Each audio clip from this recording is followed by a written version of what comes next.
marxaba magacaygu waa tasniim 3 sano ka hor ayaan waxbarashadayda dugsiga sare dhameeyay hooyo iyo aabe waa ay kala tageen anigana hooyo ayaan la noolahay aabahaygana naag kale ayuu guursaday anigana hooyo kaligeeda waan ka tagi waayay hooyo shaqada ayay aad u jeceshahay maalinta oo dhan waa ay mashquulsan tahay waxaan xasuustaa markii aan jiray 17 sano maalin ayay qolkayga timaaday waxayna igu dhahday hooyo waqti ma haysaa wax ayaan rabaa inaan kuu sheego haa hooyo ii sheeg ayaan ku dhahay waxay igu waxaa layga baahan yahay inaan u safro dibadda waayo waxaa lay soo sheegay maamulaha shirkadda aan dibadda ku leeyahay inuuna dhacay marka waa inaan arrintaas soo xaliyaa maxaa dhahday hooyo safarka ma ku raaca arrintaasaa rabaa inaan kaala hadlo inaad dhiraacdo suuragal maahan sidoo kale inta inaan keligaaga kaaga taga ma rabo hooyo dhib ma lahan laakiin yaan la joogayaa waqti badan maad maqnaanaysaa waxaa laga yaabaa bilooyin in ay igu qaadato ilaa aan arrintaas ka soo xaliyo ma soo laaban karo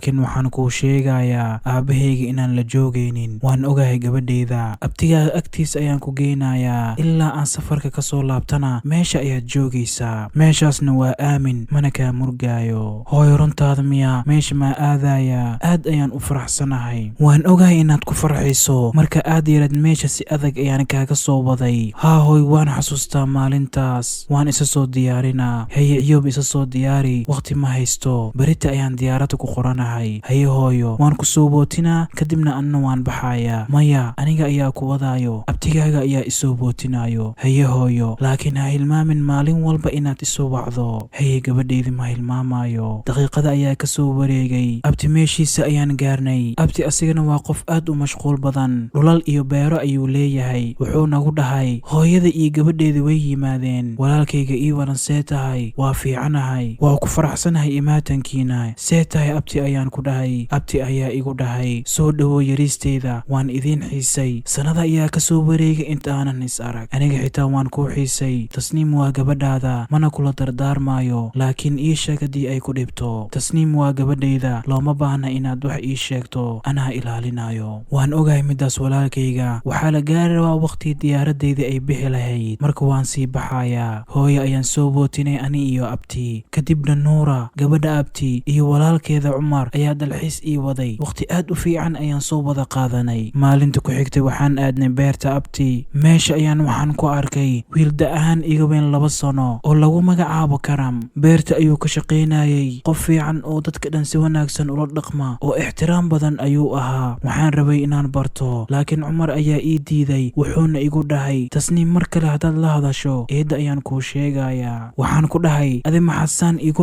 canaananaysaa si inaan wax xun samaynayo oo kale waxaan rabaa inaan wax ka qoro isdhexgalka bulshada sidaa daraaddeed ayaan rabaa inaan u barto ma waxaad rabtaa dadka tuuladan degan inaad xaaladooda waraysato kadibna waxaad ka qorto haa sidaas ayaan ku dhihi rabay hay waan ku fahmay laakiin karam wax badan ha ka agdhowaanin waad ogtahay hooyada in ay fuqarada necban tahay hooyaday dadka sidaa u wanaagsan in ay nacdo way ku qaldan tahay midda kale ani inaan waraysta ayaan rabaa wax kale kama rabo adi ii nuura waad ila joogi kartaan haddaad doonto adiga run ayaad sheegaysaa laakiin ma ahan inaan dadka noocan oo kale aan jeclaano ama aan ku kalsoonaano midda kale waad ogtahay hooyada in ay aabbahaga asoo faqiir ah jeclaatay kadibna inuu xaday oo lacagteeda hantiila ku noqday cumar arrinta waad ku dheeraatay ha hilmaamin inuu aabahayga yahay xaqna uma lihid aabahayga sidaas inaad dhahdo haye iga raali noqo laakiin waan ka xumahay xaqiiqdaa sidaa ah waan ku baryaa mawduucaas iga xir ee kaalay karam aan kulan waraysi ah la qaadane haye sug karam ayaan u wacayaa karam kaalay adoo raali ah hey maxaad u baahan tahay aan kaa caawiyaa aniga waxba ma rabo laakiin gabadhan waa walaasheeda tasniim in ay ku waraysata ayay rabtaa haa aniga tasniim ayaan ahay waxaan rabaa tuuladan inaan wax ka qoro ma ku waraysan karaa laakiin shaqo ayaa ii taalo waan ogahay waqti badan ma kaa qaadanayo haye saad jeceshahay haye walaasheedii waan niiga tagayaa ani ii nuura ayaa tufaax soo guranayno si aan guriga ugu qaadno haye laakiin guriga aniga la'aanteyda ha aadina karam ayaan waraystay su'aalo aad u fara badan ayaan weydiiyey kadibna waxaan sugayay cumar iyo nuura si aan isku raacno